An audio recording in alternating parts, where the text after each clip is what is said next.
साथियों, आज के वीडियो में मतदान दल के द्वारा जो कार्य किया जाता है और जो प्रपत्र भरे जाते हैं उसमें सबसे महत्वपूर्ण पीठासीन की डायरी भरना बताई जाएगी। ऐसे मतदान दल में सभी अधिकारी जिसमें पीठासीन P1, P2, P3 और P4 सभी का कार्य महत्वपूर्ण होता है, क्योंकि सभी मिलकर ही इस चुनाव को आसानी से और सही प्रकार से संपन्न करवा सकते हैं। लेकिन इसमें सबसे महत्वपूर्ण जवाबदारी पीठासीन अधिकारी की होती है, क्योंकि दिन भर का कार्य उन्हीं की निगरानी में किया जाता है। त्रिस्तरीय पंचायत चुनाव 2021-22 में पीठासीन की डायरी के दो भाग हैं। पहले भाग में मतदान समाप्त होने के बाद डायरी भरी जाना है और मतगणना के बाद डायरी भरी जाना है। इसलिए आपको पहले भाग एक जो मतगणना के बाद डायरी भरी जाती है और कौन कौन से भाग रहते हैं, कौन कौन से बिंदु रहते हैं और डायरी आसानी से कैसे भरते हैं, वो आपको आज के इस वीडियो में बताया जाएगा। इस महत्वपूर्ण प्रपत्र को, पीठासीन की डायरी को भरने के साथ साथ बिंदु वाइज चर्चा भी की जाएगी कि यह जानकारी भरना कहाँ से। तो बिना समय गंवाए जानकारी को स्टार्ट करते हैं। आपके मोबाइल के स्क्रीन पर मध्य प्रदेश राज्य निर्वाचन आयोग पीठासीन अधिकारी की डायरी, यह त्रिस्तरीय पंचायत चुनाव की जानकारी परिशिष्ट 3 भाग 1 जो सामान्य जानकारी है, ये जो पहला भाग है, क्रमांक दे रखे हैं, विवरण और जानकारी। तो पहला है मतदान केंद्र का क्रमांक। ये हम आसानी से भर सकते हैं, क्योंकि जहां हम जा रहे हैं उस मतदान केंद्र की हमें जानकारी रहती है, उसका क्रमांक रहता है, तो वो क्रमांक अपने को यहाँ पर लिख देना है। अगला है मतदान केंद्र का नाम और स्थान। मतदान केंद्र क्या है? आंगनवाड़ी है, स्कूल है, वो है कहाँ पर, कौन सा गांव मिला है मतदान के लिए, तो मतदान केंद्र का नाम और उस गांव का नाम हम आसानी से यहाँ पर लिख सकते हैं। ग्राम पंचायत का नाम, नंबर 2 में जो स्थान गांव है, वो जो गांव कौन सी पंचायत में लगता है उस पंचायत का नाम यहाँ पर लिखना है। नंबर 3 पर विकास खंड का नाम, विकास खंड का नाम आसानी से हमें मिल जाएगा। अगला है मतदान की तिथि, नंबर 5 पर मतदान की तिथि लिखना है, यह भी हमें मालूम रहती है कि किस दिन मतदान होगा। नंबर 6 मतदान केंद्र से संबंधित वार्डों की कुल संख्या, जो जानकारी भरी जा रही है उस पर अपन टिक मारते जा रहे हैं, ये आपके स्क्रीन पर दिखाई भी जा रहा है। नंबर 6 मतदान केंद्र से संबंधित वार्डों की कुल संख्या, ये सबसे महत्वपूर्ण है। जो पंच का जो चुनाव होगा उसके लिए वार्डों की जानकारी होना जरूरी है। मतदान केंद्र से संबंधित वार्ड, उस मतदान पर कुल कितने वार्ड हैं, कुल कितने पंच खड़े हुए हैं और कितने वार्ड हैं, ये जानकारी इसमें यहाँ पर भरना है। 1 है, 2, 5 है या 10 है, ये जानकारी हमें कुल संख्या के बारे में अपने को देना है। नंबर 7 मतदान केंद्र से संबंधित वार्डों के क्रमांक, यहाँ पे पहले क्रमांक भरना है, पहले भरना है कुल संख्या, कितने अगर वार्ड हैं, 5 है या 10 है, फिर उनके क्रमांक भरना है कि कौन कौन से 10 वार्ड है वो कौन से नंबर के हैं। अगला नंबर 8 वार्डों के क्रमांक जिनमें पंचों के लिए मतदान हुआ है। बहुत सारे वार्ड निर्विरोध रहते हैं, लेकिन जहाँ पर खड़े हुए, जहाँ पर चुनाव होगा, जहाँ पर चुनाव हुआ, वार्डों के क्रमांक जिनमें पंचों के लिए मतदान हुआ। नंबर 9 मतदान केंद्र किस प्रकार के भवन में स्थित है, ये भी हम आसानी से पढ़ सकते हैं, लेकिन यहाँ 2 भाग दे रखे हैं। नंबर 1 भवन का स्वामित्व शासकीय है या अर्ध शासकीय, तो नंबर 1 में जो भी है अधिकतर शासकीय रहते हैं, इसलिए शासकीय आ सकता है। अगर अशासकीय होता है तो अशासकीय भी अपन लिख सकते हैं। नंबर 2 भवन का प्रकार पक्का है, अर्धस्थायी है या स्थायी ढांचा है, तो जो भी वास्तविक स्थिति हो वहाँ पर उसके हिसाब से अपन यहाँ जानकारी भर सकते हैं। ये है नंबर 1 सामान्य जानकारी। नंबर 1 पीठासीन की डायरी का अगला बिंदु नंबर 2 मतदान दल के सदस्यों का विवरण, ये भी पीठासीन अधिकारी आसानी से भर सकता है। पद नाम नंबर 1 है पीठासीन अधिकारी, नंबर 2 मतदान अधिकारी क्रमांक 1, मतदान अधिकारी क्रमांक 2, मतदान अधिकारी क्रमांक 3 और मतदान अधिकारी क्रमांक 4, सभी की जानकारी पीठासीन को रहती है। यहाँ पर उनका नाम लिख देंगे, अधिकारी का नाम, और अगले वाला वह धारित पद, कार्यालय संस्था का नाम, ये भी आसानी से कर सकते हैं, वो कौन से पद पर है और कौन सी कार्यालय में वो कार्य करते हैं। और फिर अगला कॉलम है मोबाइल नंबर, मोबाइल नंबर, तो यहाँ पे सभी के मोबाइल नंबर आ जाएंगे। अगला है 5वां बिंदु, 6ठा बिंदु स्थानीय रूप से भर्ती किए गए मतदान अधिकारियों की संख्या एवं विवरण, यदि कोई हो तो ये एक महत्वपूर्ण बिंदु है, क्योंकि पीठासीन अधिकारी अगर चाहे तो एक कर्मचारी की नियुक्ति कर सकता है, क्योंकि उस दिन के लिए पीठासीन अधिकारी कलेक्टर के पावर रहते हैं, इसलिए पीठासीन अधिकारी स्थानीय स्तर पर एक कर्मचारी की नियुक्ति कर सकता है और वो कर्मचारी महिला हो तो अच्छा रहेगा, क्योंकि मतदान के समय अगर कोई वोटर महिला वोटर है या पर्दे वाली महिला है तो उनसे बात करने के लिए, उनसे संपर्क करने के लिए, उससे वार्ता करने के लिए उस जो नियुक्ति की गई महिला से अपन हेल्प ले सकते हैं। उसका भी हमें उसका नाम लिखना है, उसका पद है और उसका मोबाइल नंबर यहाँ पर अपने को अंकित करना है। पीठासीन डायरी का अगला बिंदु नंबर 3, उपयोग में लाई गई मत पेटियों का विवरण। पीठासीन की डायरी के सभी बिंदु महत्वपूर्ण हैं। यहाँ पर आकार, कौन कौन सी मत पेटियाँ हैं, बड़ी, छोटी और कुल। तो मत पेटियों की संख्या, बड़ी कितनी है, छोटी कितनी है, और मत पेटी पर उत्कीर्ण क्रमांक नंबर। आपको जो मत पेटी मिलेगी उस पर कुछ क्रमांक रहेंगे, उकेरे हुए रहेंगे, मतलब उसके ऊपर प्रिंटेड रहेंगे, ना कि लिखे हुए, उसी के ऊपर वो उकेरे हुए रहेंगे। वो वाले क्रमांक यहाँ पर अपने को डालना है। अगर बड़ी पेटी मिली है तो बड़ी का लिखना है, छोटी मिली है तो छोटी का। अगर दोनों मिली है तो यहाँ पर पहले आ जाएगी संख्या आ जाएगी और यहाँ पर उसका क्रमांक लिखा जाएगा। बिंदु है नंबर 4 और इसका पहला बिंदु, उपयोग में लाई गई मतदान मशीन, जिसको हम ईवीएम भी कहते हैं। ईवीएम में 2 भाग रहते हैं, एक तो सीयू और बीयू, जिसे हम कंट्रोल यूनिट और बैलेट यूनिट बोलते हैं। तो इस त्रिस्तरीय पंचायत चुनाव में कंट्रोल यूनिट 1 मिलेगी और बैलेट यूनिट 2 मिलेंगी, जनपद सदस्य के लिए और जिला पंचायत सदस्य के लिए। तो ये हमें ध्यान रखने वाली बात है। नंबर 1, पहला वाला जो भाग है, कंट्रोल यूनिट की संख्या, कितनी कंट्रोल यूनिट मिलेगी, तो अधिकतर 1 ही मिलेगी। कंट्रोल यूनिट का क्रमांक, उसका क्रमांक उसके ऊपर लिखा रहता है, जो एड्रेस टैग रहता है उसके ऊपर उसका क्रमांक भी रहता है।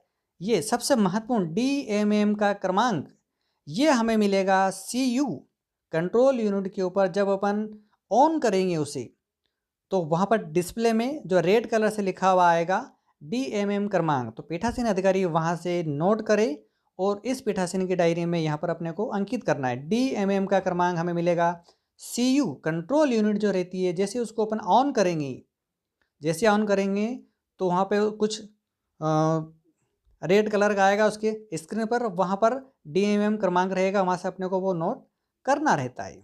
आगे बात करते हैं बैलेट यूनिट की संख्या एवं क्रमांक।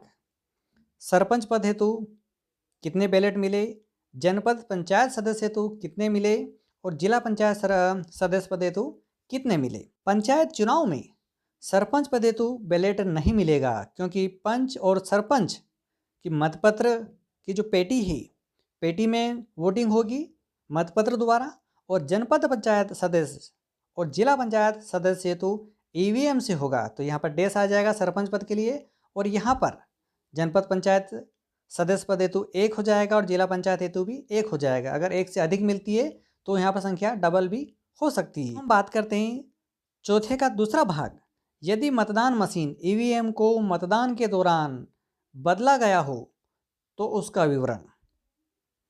अगर किसी कारणवश कंट्रोल यूनिट बैलेट यूनिट को अगर बदला गया तो यहाँ पर उनका क्रमांक भी अपने को नया करना है। जैसे कंट्रोल यूनिट की संख्या है, कंट्रोल यूनिट का क्रमांक आएगा और DMM क्रमांक भी आएगा। अगर नया कंट्रोल यूनिट मिलेगा तो उसका नया क्रमांक आएगा, और वैसे कि वैसे यहाँ पर भी बैलेट यूनिटों की संख्या एवं क्रमांक। सरपंच पद के नीचे आ जाएगा डैश आ जाएगा, और जनपद पंचायत और जिला पंचायत के नीचे अगर 1-1 मिला हो तो 1-1 और 2-2 मिली होगी तो 2-2। बिंदु नंबर 5, मतदान मशीन ईवीएम में उपयोग में लाई गई पेपर सीलों का टैग विवरण। हम टिक मार्क के द्वारा भी जानकारी बताई जा रही है कि हाँ ये वाली जानकारी भरी गई है। सबसे पहला है ग्रीन पेपर सील, प्रदाय संख्या और क्रमांक। ग्रीन पेपर सील कितनी मिली है, संख्या के नीचे आ जाएगा, और क्रमांक के नीचे उसके क्रमांक लिखना है। हो सकता है कि 2-4 मिली हो तो यहाँ पे अपने को छोटे अक्षरों में उसके क्रमांक लिखना रहेंगे। और उपयोग में लाई गई संख्या और क्रमांक, अगर 3 मिली है जिसमें 2 उपयोग में आई है तो यहाँ पर 2 आएगा, और कौन सी 2 आई है उन 2 के यहाँ पर क्रमांक आएंगे। और उपयोग में न लाई गई एवं वापस की गई तो यहाँ पर कितनी बची थी वो यहाँ पर आ जाएगी, और क्रमांक उसके क्रमांक जो शेष बची है उसके क्रमांक भी अपने को लिखना है। ये ग्रीन पेपर सील उपयोग कहाँ आएगी, ग्रीन पेपर सील ये उपयोग में आएगी CU को कंट्रोल यूनिट को। जब अपन सील बंद करेंगे तो सबसे पहले ग्रीन पेपर सील का उपयोग हुआ, वहाँ से उसके नंबर भी नोट करना है, क्योंकि एक तरफ उसका सफ़ेद भाग रहता है, दूसरी तरफ ग्रीन भाग रहता है, और जो जिसके ऊपर नंबर अंकित रहते हैं वो वाला भाग ऊपर रखना है। इसे स्टेक क्लोज बटन के ऊपर लगाया जाता है और वो ऐसा सांचा बना रहता है कि उस बटन केवल खुला रहता है और बाकी उसके भाग में आसानी से उसके अंदर वो बैठ जाता है। तो कितने मिले, संख्या लिखना और उसके क्रमांक लिखना है। उपयोग में लाए गए कितने, उसकी संख्या लिखना और क्रमांक। शेष कितने बचे हैं, उसी प्रकार से कितनी संख्या में शेष बचे और उसके क्रमांक अपने को इसमें अंकित करना है। अब बात करते हैं स्टेप सील की। स्टेप सील जो ABCD वाली सील रहती है उसको स्टेप सील कहते हैं, और ये भी कंट्रोल यूनिट को सील करने में इसका उपयोग किया जाता है। जब पूरा कंप्लीट हो जाता है तो उसके ऊपर ABCD की सील लगाई जाती है, उसको कहते हैं स्टेप सील। कितनी स्टेप सील मिली, उसकी संख्या और क्रमांक। उपयोग में कितनी लाई गई, उसकी संख्या और क्रमांक। और उपयोग में न लाई गई और वापस की गई उसकी संख्या और उसके क्रमांक अंकित किए जाएंगे। अगला है नंबर 6 वाला भाग, मतदान केंद्र से संबंध। मतदाता और मतदान करने वाले मतदाताओं की संख्या। सबसे महत्वपूर्ण स्त्री पुरुषों की जानकारी है। पहला है पुरुष, स्त्री, अन्य और योग। तो पहला बिंदु है मतदान केंद्र पर नियत कुल मतदाताओं की संख्या। ये हम आसानी से कर सकते हैं, क्योंकि जो चिन्हित प्रति रहती है उससे अपन पता चल जाएगा कि कितने पुरुष है कितने स्त्री है और कुल कितने मतदाता उस केंद्र पर वोट देंगे। यहाँ से अपन आसानी से भर सकते हैं। और मतदाता की सूची चिन्हित प्रति के अनुसार मत देने के लिए अनुज्ञात किए गए मतदाताओं की संख्या। हो सकता है थोड़ा बहुत इसमें अंतर आ जाए, लेकिन जो मतदान केंद्र पर नियत कुल मतदाता की संख्या होगी वो चिन्हित प्रति में भी उतने ही होंगी। आगे चलते हैं। ऐसे मतदाताओं की संख्या जिन्होंने वास्तव में मतदाता रजिस्टर प्रारूप 14 क के अनुसार मत दिया। तो जो भी वोटर आएगा वो P2 से मिलकर जाएगा और P2 का काम रहेगा कि मतदाता रजिस्टर में हर एक वोटर का उसकी जानकारी अंकित करे। प्रारूप 14 क में इसकी जानकारी भरी जाएगी और उसके अनुसार ही यहाँ पर उसका टोटल हो जाएगा। अगला बिंदु है मतदान मशीन के अनुसार रिकॉर्ड किए गए मतों की संख्या। केवल योग लिखना है। दिन भर में कुल कितनी वोटिंग हुई, मतदाता रजिस्टर में कितने थे, उसके बाद यहाँ की गणना और यहाँ की गणना समान आ भी सकती है और नहीं भी आ सकती है। आखिरी मतदान का प्रतिशत, सभी का अलग अलग बताना है। पुरुष कितना प्रतिशत हुआ, महिला कितना प्रतिशत हुआ, अन्य में कितना है और योग कितना हुआ। योग में उस केंद्र पर कितना प्रतिशत मतदान हुआ, ये जानकारी अपने को भरना रहती है। नंबर 7, अभ्यर्थी और उनके अभिकर्ता गण। यहाँ बताना चाहेंगे अभ्यर्थी जो चुनाव में खड़े हुए हैं और अभिकर्ता जिन्हें हम एजेंट कहते हैं, क्योंकि मतदान वाले दिन अभ्यर्थी अपना एक प्रतिनिधि मतदान केंद्र पर उपस्थित रहता है अभिकर्ता के रूप में, एजेंट के रूप में। अब बात करते हैं अपन पद जिसके लिए मतदान हुआ। पंच केंद्र से संबंध सभी वार्डों के लिए कुल मिलाकर। अब अगर पंच है तो उसके अभ्यर्थियों की संख्या कितनी है वो लिखना है। मतदान के दौरान केंद्र में उपस्थित अभ्यर्थी और उनके अभिकर्ताओं की संख्या। मतदान केंद्र में उपस्थित अभ्यर्थी हैं कितने वहाँ पर अभ्यर्थी हैं और उनके अभिकर्ताओं की संख्या। तो यहाँ पर 2 प्रकार के कॉलम दे रखे, 4 और 5 में। अभ्यर्थी कितने हैं और अभिकर्ता कितने हैं, तो अभिकर्ता नंबर 5 में आएंगे और अभ्यर्थी कितने नंबर 4 में आएंगे। यह बात हो रही है पंच के लिए। सरपंच के लिए भी ऐसा ही होगा। अभ्यर्थियों की संख्या देना है पहले नंबर 3 में, नंबर 4 में देना है सरपंच पद पे कितने व्यक्ति खड़े हुए हैं, अभ्यर्थी कितने व्यक्ति खड़े हुए हैं और उनके नंबर 5 में भरना है उनके अभिकर्ता कितने हैं। इसी प्रकार से सदस्य जनपद पंचायत के लिए भी ऐसा ही होगा और सदस्य जिला पंचायत के लिए भी ऐसा ही होगा। आखिरी वाला कॉलम में अभ्यर्थी की संख्या जिनकी ओर से अभ्यर्थी या कोई अभिकर्ता उपस्थित नहीं हुआ है। अगर कोई स्थिति बनती है तो वहाँ पर लिखना है कि उस अभ्यर्थी की ओर से कोई अभिकर्ता उपस्थित नहीं हुआ है। पंच के लिए नहीं हुआ या सरपंच के लिए नहीं हुआ या जनपद के लिए नहीं हुआ या जिला के लिए कोई अभ्यर्थी उपस्थित एजेंट के रूप में उपस्थित नहीं हुआ है। यासीन की डायरी का अगला महत्वपूर्ण बिंदु मतदान से संबंधित जानकारी। पहला है, क्या आपने मतदान के प्रारंभ के पूर्व, यदि आवश्यक हो तो मतदान के बीच, जब किसी नई मत पेटी मतदान मशीन उपयोग किया गया हो तो उसका उपयोग में लाने वाला के पूर्व तथा मतदान की समाप्ति पर जो आवश्यक की घोषणा की हाँ या नहीं में उत्तर देना है। अगर ऐसा हुआ है तो हाँ, नहीं हुआ है तो नहीं, यहाँ पर वो जानकारी देना है। नंबर 2, अंधेपन अथवा शारीरिक असमर्थता से ग्रस्त ऐसे मतदाताओं की संख्या जिन्होंने किसी साथी की सहायता से मतदान किया हो। अगर किया होगा तो हाँ लिखना है और नहीं किया हो तो नहीं। अगर किया हो तो उसकी संख्या पे अंकित करना है कि कितने व्यक्तियों ने इसका उपयोग किया गया। अगला है नंबर 3, अभ्यास सहित चैलेंज वोट प्रकरणों की संख्या। अब बात करते हैं चैलेंज वोट क्या है।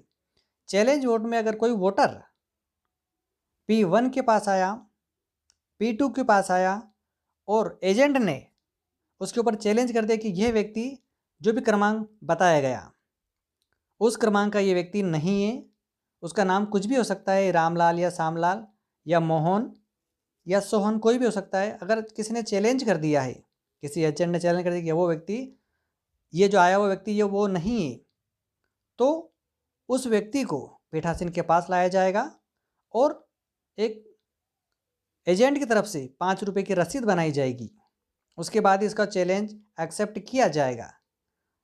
5 रुपये की रसीद कटने के बाद पीठासीन अधिकारी ये देखेगा, उसकी देखरेख, उसके पूछेगा, उसके दस्तावेज देखेगा और वो किसी भी प्रकार से उसकी सत्यता जानने की कोशिश करेगा। अगर चैलेंज दिया गया व्यक्ति, अगर वो वोटर बताने में असमर्थ रहा, इसका अर्थ है कि चैलेंज किया हुआ व्यक्ति सही है, चैलेंज करने वाला सही है, तो उसको 5 रुपये वापस लौटा दिए जाएंगे और उस वोटर को पुलिस के हवाले कर दिया जाएगा। लेकिन अगर वोटर सही है और चैलेंज देने वाला गलत निकला तो चैलेंज जो एजेंट है उसकी 5 रुपये वाली राशि जब्त की जाएगी और अभ्यर्थी को वोट देने दिया जाएगा। ये चैलेंज वाली अभ्यास सहित वोटों की संख्या, अगर ऐसे कोई प्रकरण आता है, कितने प्रकरण आते हैं उसकी यहाँ पर संख्या लिखी जाएगी। अब बात करते हैं नंबर 4, तुच्छ गलत अभ्यास के प्रकरण, जब्त की गई धनराशि, प्रकरणों की संख्या और जब्त की गई राशि नंबर 1 में संख्या आएगी और नंबर 2 में जब्त की गई राशि रुपयों में आएगी। अब बात करते हैं नंबर 5, निविदत टेंडर मतों की कुल संख्या। ये टेंडर मत हर अभ्यर्थी के 10-10 मिलेंगे एक्स्ट्रा। जितने अभ्यर्थी रहेंगे हर अभ्यर्थी के पंच के 10, सरपंच के 10, जिला पंचायत के 10 और जनपद पंचायत के 10 ये टेंडर्स वोट मिलेंगे ही मिलेंगे। सामग्री लेते समय पीठासीन अधिकारी को ये ध्यान रखना है कि निवेदित मत, टेंडर मत अपने को लेना ही लेना है। बात करते हैं कि टेंडर मत होते क्या हैं। कोई वोटर वोट देने आया और उससे पता चला कि उसका वोट कोई और दे के चला गया है, तो उस समय उस टेंडर मत का उपयोग होगा और उस टेंडर वोट को एक अलग लिफाफे में रखा जाएगा और उसको काउंट नहीं किया जाएगा। ये अपने को विशेष ध्यान रखना है। टेंडर वोट केवल वोटर को समझाने के लिए ही टेंडर वोट का उपयोग किया जाएगा, उसको अलग लिफाफे में रखना है और नहीं उसको काउंट करना है। या कोई प्रकरण आता है तो उसकी संख्या लिखना है। नंबर 6, प्रतिरूपण अर्थात फर्जी मतदान में प्रकरणों की संख्या, जिसमें धारा 171 एवं महादेवी के अंतर्गत पुलिस की गई रिपोर्ट। फर्जी मतदान अगर कोई करने आता है तो उसकी जानकारी यहाँ पर आ जाएगी। नंबर 7, मतदान समाप्त होने के समय पर जारी की गई पर्चियों की संख्या। ऐसे त्रिस्तरीय पंचायत चुनाव में चुनाव का जो समय रहेगा प्रातः 7 बजे से 3 बजे तक का है। ध्यान रखने वाली बात है 7 से लगाकर 3 तक। अगर 3 बजे तक भी वोटर खत्म नहीं होते हैं, लाइन खत्म नहीं होती है, तो 3 बजे बाहर घोषणा कर दी जाएगी कि वोटिंग का समय खत्म हो गया है। लेकिन जो उस सेंटर पर खड़े हुए व्यक्ति हैं, उस भाग में खड़े हुए व्यक्ति हैं, उनको वोट देने का अधिकार है। इसलिए 3 बजे बाद अगर 25 व्यक्ति खड़े हुए हैं बाहर, तो उन 25 को पर्ची दी जाएगी और पीछे से 1 2 3 1 से लगाकर 25 तक पर्ची बनाई दी जाएगी और वो पर्ची दी जाएगी पीछे से। पीछे वाले वोटर को नंबर 1 की पर्ची, इसी प्रकार देते देते देते आगे तक 25वें नंबर सबसे आगे आ जाएगा। तो सबसे पहले 25वां नंबर देगा। ऐसे करते करते आखिरी में 3 बजे बाद आखिरी वोटर नंबर 1 वाला अपना मत दे देगा। वाले कॉलम में अगर 25 वोटर हैं 3 बजे बाद, तो यहाँ पर संख्या आ जाएगी 25। नंबर 8, जब आखिरी मतदाता ने अपना मत डाला तब का सही समय क्या है? ऐसे अगर कोई लाइन नहीं रहती है, वोटर नहीं रहता है, तो 3 बजे ही यहाँ पे समय लिखना है। अगर 3 बजे बाद अगर वोटर हैं तो वो कितने बजे खत्म हो रहा है, 3:20 पे, 3:40 पे या 4 बजे तक, तो वो सही यहाँ पे एक्चुअल समय डाला जाएगा। नंबर 9, ब्यौरा सहित निर्वाचन अपराध। नंबर 1, मतदान केंद्र से 100 मीटर की दूरी के भीतर मत याचना, मतलब 100 मीटर के अंदर किसी व्यक्ति को मत देने के बारे में स्पष्ट बोलना कि उस व्यक्ति को मत देना है, ऐसा नहीं हो। अगर ऐसी स्थिति बनती है तो यहाँ पर उसका उल्लेख करना है। नंबर 2, मतदाता द्वारा प्रतिरूपण करना। नंबर 3, मतदान केंद्र पर किसी सूचना की सूची को या अन्य दस्तावेज को कपटपूर्ण बिगाड़ना या नष्ट करना या हटाना, इसके सामने आ जाएगा अगर ऐसी स्थिति बनती है तो। नंबर 4, मतदाताओं को रिश्वत देना, अगर दी हो या ऐसा कोई प्रकरण आया हो तो उसके सामने यहाँ पर उल्लेख करना है, पहले संख्या और उसके बाद उसकी ब्यौरा, उसका विस्तृत वर्णन करना है। नंबर 5, मतदाताओं और अन्य व्यक्तियों की भयभीत करना, डराना धमकाना, जैसे अगर किसी कोई बात आती है तो वो यहाँ पे करना है। मतदान केंद्र पर कब्जा करना, अगर ऐसी स्थिति बनती है, मेरे हिसाब से नंबर 9 वाला कॉलम नील जाएगा, क्योंकि ऐसी परिस्थिति मध्य प्रदेश में नहीं बन सकती है। अब बात करते हैं नंबर 10, मतदान के दौरान बलवा या खुली हिंसा, प्राकृतिक प्रकोप, प्रक्रिया संबंधी गड़बड़ी कारण मतदान स्थगन की घटनाएं, मतदान स्थगित किए जाने की अवधि का उल्लेख। ये जानकारी भी ये आपके स्क्रीन पर दिखाई गई है, ये भी जानकारी नील जाएगी। और अगर ऐसी कोई परिस्थिति बनती है तो आप वहाँ पर उसका उल्लेख कर सकते। अगला बिंदु नंबर 11, डाले गए मतों की संख्या। क्रमांक दे रखा आपके सामने, यहाँ पर 8 से 10 बजे है, पर जो सही समय एक्चुअल समय 7 से 9, 2 घंटे का समय रहेगा। 7 से 9, 9 से 11, 11 से 1 और 1 से 3 ये समय रहेगा, और 2 घंटे में ये जानकारी देना रहती है। और इस बार जो सबसे महत्वपूर्ण है, ये जो महत्वपूर्ण जानकारी है SMS के द्वारा करना है, और ये काम पीठासीन का है, और पीठासीन रजिस्टर्ड मोबाइल पे ही ये काम हो पाएगा। अन्य कोई व्यक्ति P1, P2, P3 या P4 यह कार्य नहीं कर पाएगा। पीठासीन अधिकारी का जो मोबाइल है उसी मोबाइल से ये मैसेज जाएंगे, ये विशेष ध्यान रखना है।